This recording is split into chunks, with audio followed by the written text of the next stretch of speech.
सल्लल्लाहु ताला अला मुहम्मद व अला आलिहि व सहबिहि व बारिक वसल्लम। स्टूडेंट्स, आफ्ताब तारी आपसे मुखातिब हूँ। हम लोगों ने फाइनल अकाउंट बीकॉम पार्ट 1 का टॉपिक जो है वो स्टार्ट किया हुआ है एमआरएफ और सुहेल अफजल की बुक से, और आज हमारा उस बुक के चैप्टर नंबर 11 का क्वेश्चन नंबर 8 है, जिसमें आज हम कुछ मजीद नई चीजें सीखेंगे। फाइनल अकाउंट एक ऐसा टॉपिक है जिसमें हर आने वाले क्वेश्चन में कुछ ना कुछ नया शामिल है, इसलिए आप अगर ये समझते हैं कि फलां क्वेश्चन अहम है फलां नहीं है, तो ऐसा नहीं है। यहाँ पर हर क्वेश्चन ही तकरीबन अहम है, क्योंकि हर क्वेश्चन में आपको कोई ना कोई नई चीज जो है वो सीखने को मिलती है। तो आज के क्वेश्चन में हम क्या नया सीखते हैं, आइए एक नजर जो है वो क्वेश्चन के ऊपर डालते हैं, उसके बाद इस पे बात करते हैं। हमारे पास ओपनिंग स्टॉक है सबसे पहले जनाब, जो कि डायरेक्ट एक्सपेंस की तरफ लिखा जाता है हमेशा। उसके बाद डेटर है, ये हमारे करंट एसेट्स हैं। हॉर्स एंड कार्ट्स, भाई हॉर्स एंड कार्ट्स कहते हैं खोते रेड़े को, हाँ, छकड़ा और गधा, ये हमारा एसेट होता है, फिक्स एसेट है। उसके बाद है purchases, direct expense, journal expense, indirect expense, discount, indirect expense, wages, direct expense. उसके बाद जनाब सैलरीज, इनडायरेक्ट एक्सपेंस, फिर travelling expense, indirect expense, carriage, direct expense, insurance, indirect expense, commission, indirect expense. Commission अगर credit side पर लिखी हो trial balance में तो वो फिर हमारा इनडायरेक्ट रेवेन्यू होती है, लेकिन यहाँ पर ये डायरेक्ट इनडायरेक्ट एक्सपेंस है। Rent, indirect expense, cash in hand, cash at bank, current assets. उसके बाद printing, indirect expense, repair, indirect expense, mortgage interest है वो इनडायरेक्ट एक्सपेंस। हमने कोई चीज गिरवी रखवा के तो कर्जा लिया हुआ है तो उसके ऊपर हमें सूद देना पड़ रहा है, ये वो है जो हमारा इनडायरेक्ट एक्सपेंस है।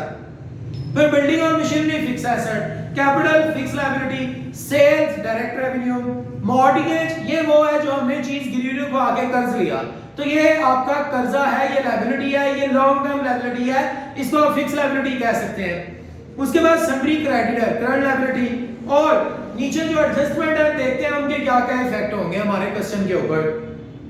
रेंट पेएबल है, रेंट पेएबल हमारा एक तो रेंट के अंदर ऐड होगा और दूसरा ये लायबिलिटी है, इसका दूसरा नाम रेंट आउटस्टैंडिंग भी है, इस पे हम बात कर चुके हैं। ये वो रेंट है जिसका फायदा ले लिया लेकिन अभी तक अदा नहीं किया, अदा ना करने की वजह से लायबिलिटी है, फायदा ले लेने की वजह से ये इनडायरेक्ट एक्सपेंस है, ये मुतलका एक्सपेंस के अंदर ऐड होगा। इंश्योरेंस प्रीपेड, ये हम पहले भी बात कर चुके हैं, एडवांस में हमने कोई भी एक्सपेंस पे किया हो तो हमने उसका फायदा नहीं लिया, तो वो हमारा एक तो एसेट होता है, और दूसरा क्योंकि हमने उसका फायदा नहीं लिया लिहाजा वो एक्सपेंस नहीं है, इसको मुतलका एक्सपेंस में से माइनस किया जाएगा। उसके बाद है जनाब 2.5% डेटर और क्रेडिटर के ऊपर डिस्काउंट है।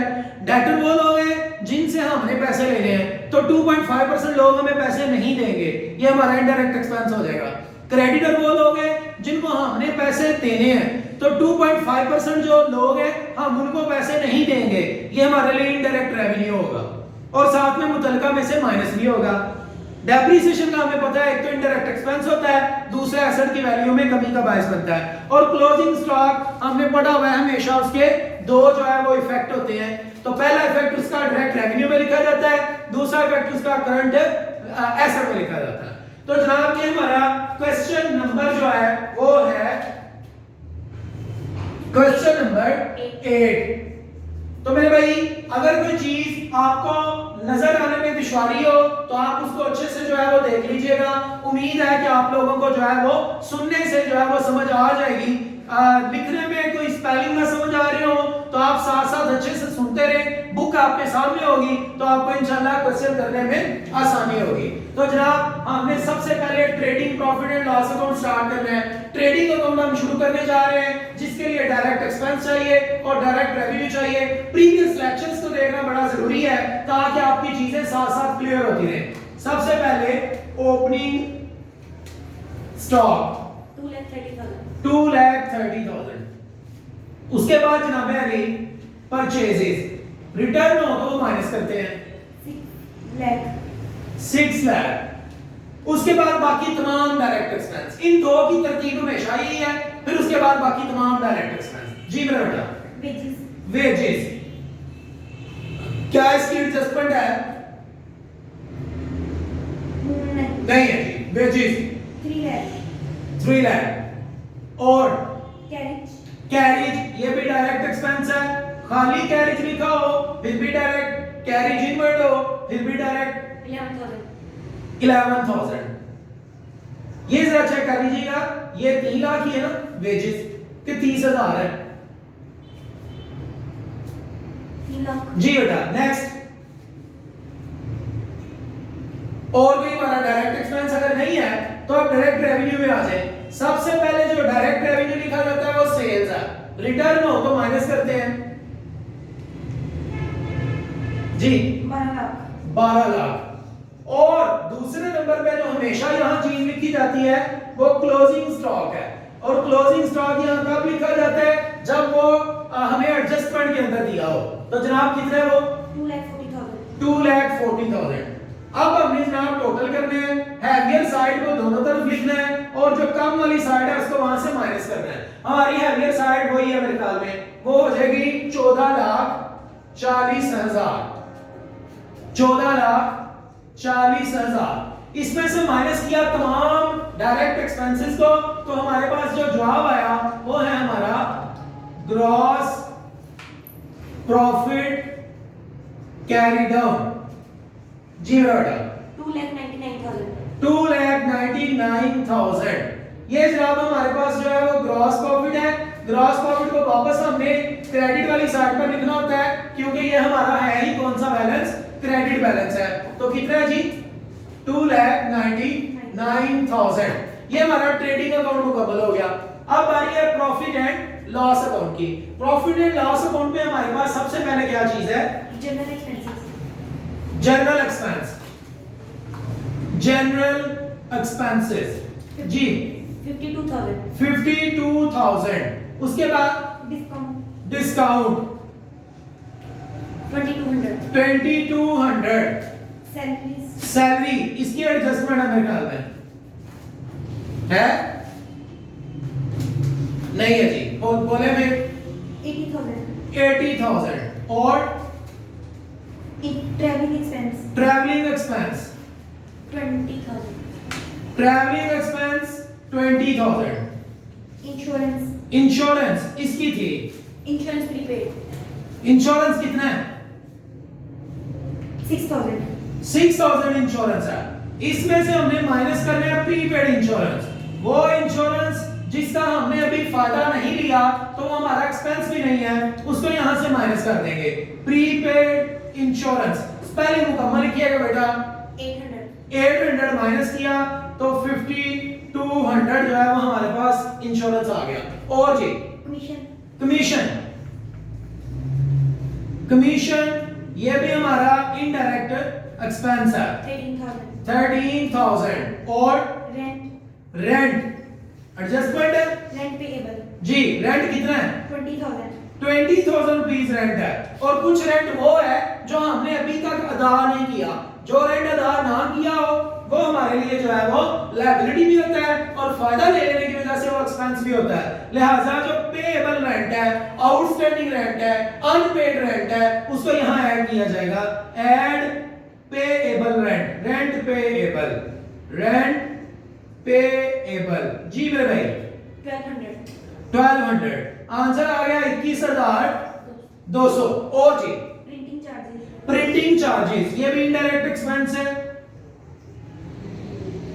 Printing charges 6,800। और रिपेयर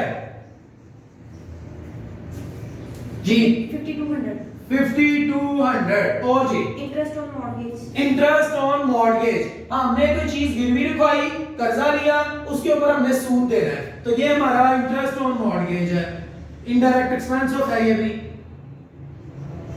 इंटरेस्ट ऑन मॉर्गेज जी मेरा बेटा 4,000। और एडजस्टमेंट अगर आप देखें तो एडजस्टमेंट में आपके पास डेप्रिसिएशन है। डेप्रिसिएशन किसके ऊपर है जनाब? Building machinery horse and cars. 3 चीजों के ऊपर डेप्रिसिएशन है, बिल्डिंग के ऊपर, मशीनरी के ऊपर और हॉर्स एंड कार्स के ऊपर। मेरे पास नीचे क्योंकि स्पेस कम है लिहाजा मैं इसको थोड़ा सा वो छोटा छोटा करके लिखूंगा। आप तवज्जो से जो है वो देख लीजिए। देखिएगा हमारे पास डेप्रिसिएशन है, डेप्रिसिएशन ऑन मशीन, और हमारे पास डेप्रिसिएशन किस पे है? बिल्डिंग, डेप्रिसिएशन ऑन बिल्डिंग, और तीसरी क्या चीज है हमारे पास? Depreciation on horse and cars, depreciation on horse and cars. जी बेटा, तो depreciation on land and building है, depreciation on horse and cars है, और किस पे है? तीन depreciation and horse and cars, और तीसरा मशीनरी बिल्डिंग और हॉर्स एंड कार्स। ठीक है जी, तीनों के ऊपर डेप्रिसिएशन है। अब आप मुझे डेप्रिसिएशन तीनों की कैलकुलेट करके दे दें बारी बारी, जितने जितने परसेंट उसने बोला है। आप सबसे पहले बिल्डिंग की और मशीनरी की वैल्यू लें। मशीनरी की वैल्यू कितनी है? 60,000, तो उसके ऊपर अप्लाई करें कितने परसेंट? 5%, क्या आंसर आया? 3,000, ले जी, मशीनरी की हमारी डेप्रिसिएशन आ गई 3000। उसके बाद डेप्रिसिएशन ऑन बिल्डिंग, बिल्डिंग की क्या वैल्यू है? 1,60,000। इसके ऊपर कितने परसेंट? 2.5%। आंसर क्या आ गया? 4,000। और तीसरी हॉर्स एंड कार्स की क्या वैल्यू है? 20,000 के ऊपर कितने परसेंट? 7.5%। आंसर 1500। ले जनाब, हमने ये वाली तीनों डेप्रिसिएशन कर ली। इसके अलावा हमारे पास कौन सी एडजस्टमेंट रह गई है? डेटर के ऊपर जो है वो 2.5% डिस्काउंट है।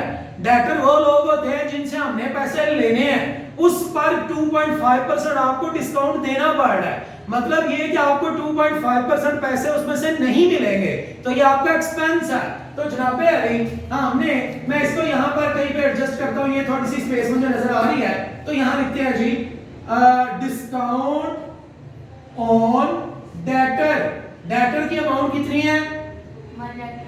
1,20,000 के ऊपर अप्लाई कर दे, 30,000 के ऊपर अप्लाई कर दे 2.5%,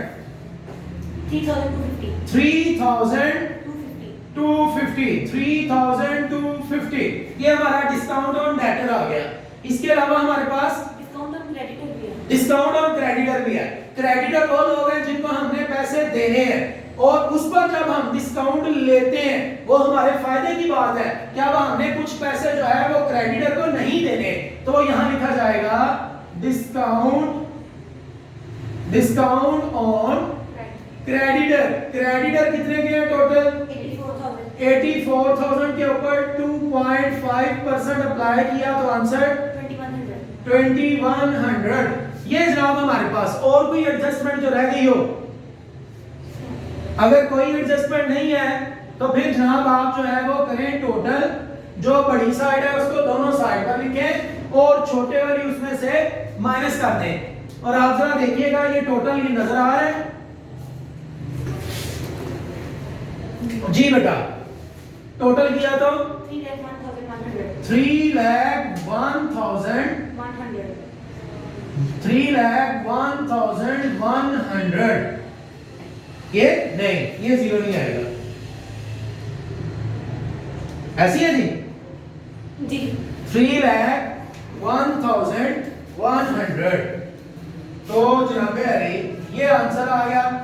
इसमें से अब हमने माइनस करना है 3,01,100, इसमें से माइनस कर दिया हमने ये सारे एक्सपेंसेस को, तो जो जवाब आया वो आपने इस बैलेंस से ऊपर लिखना है। स्पेस ना होने की वजह से मैं यहां पर लिख रहा हूं जी मेरा बेटा।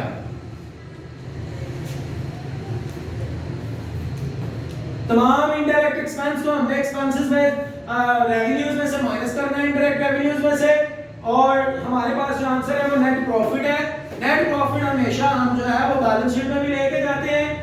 स्पेस ना होने के बाद मैं यहां सेपरेट लिख रहा हूं। आप अलबत्ता इसी से ऊपर जो है वो इस बैलेंस से ऊपर वाली लाइन में आप इसका आंसर लिखते हैं जी। तो हमारे पास जवाब क्या है?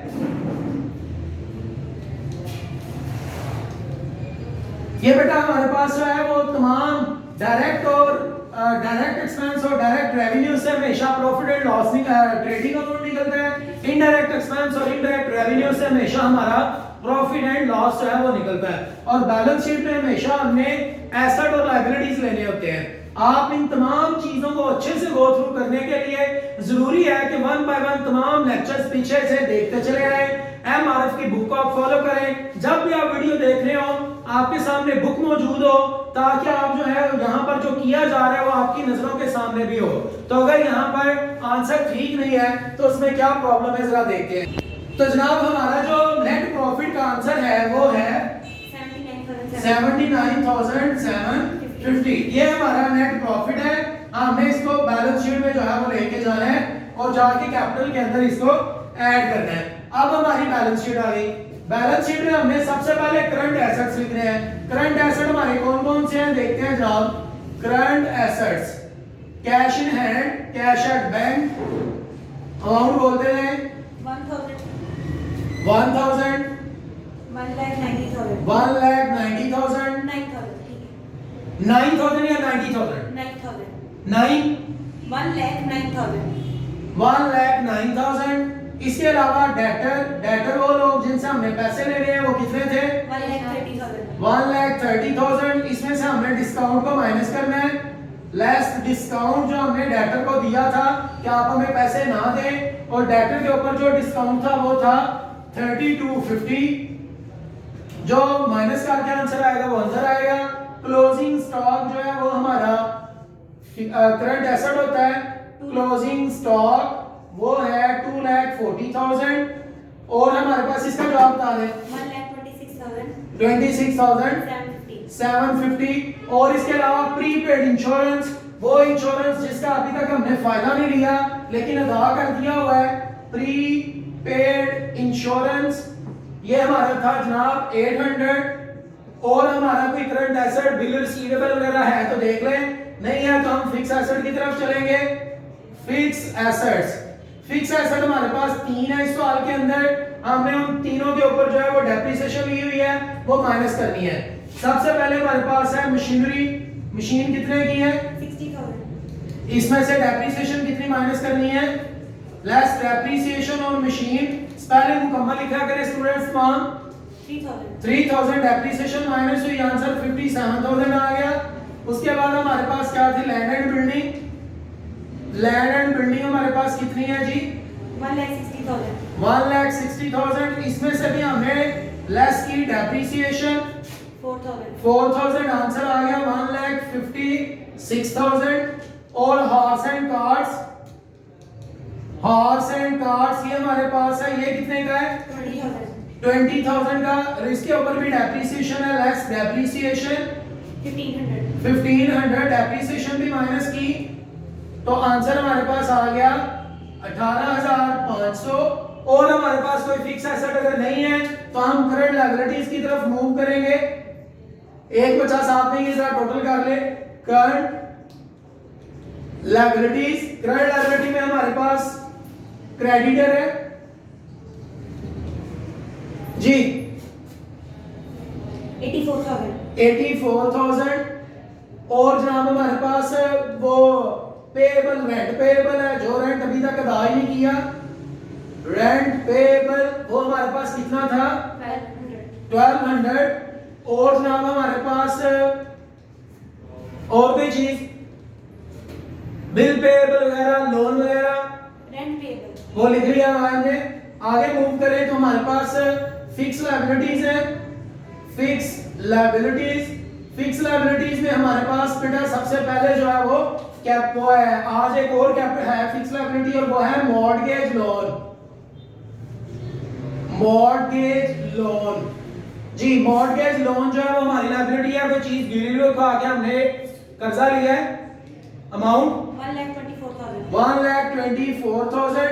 और उसके बाद इंटरेस्ट है, सॉरी इंटरेस्ट नहीं है, हमारे पास है जनाब वो कैपिटल। कैपिटल कितना जनाब हमारे पास 4,22,200। इसमें हमें हमेशा जो है वो ऐड करना होता है नेट प्रॉफिट को, और नेट प्रॉफिट हमारा आया हुआ है 79,750।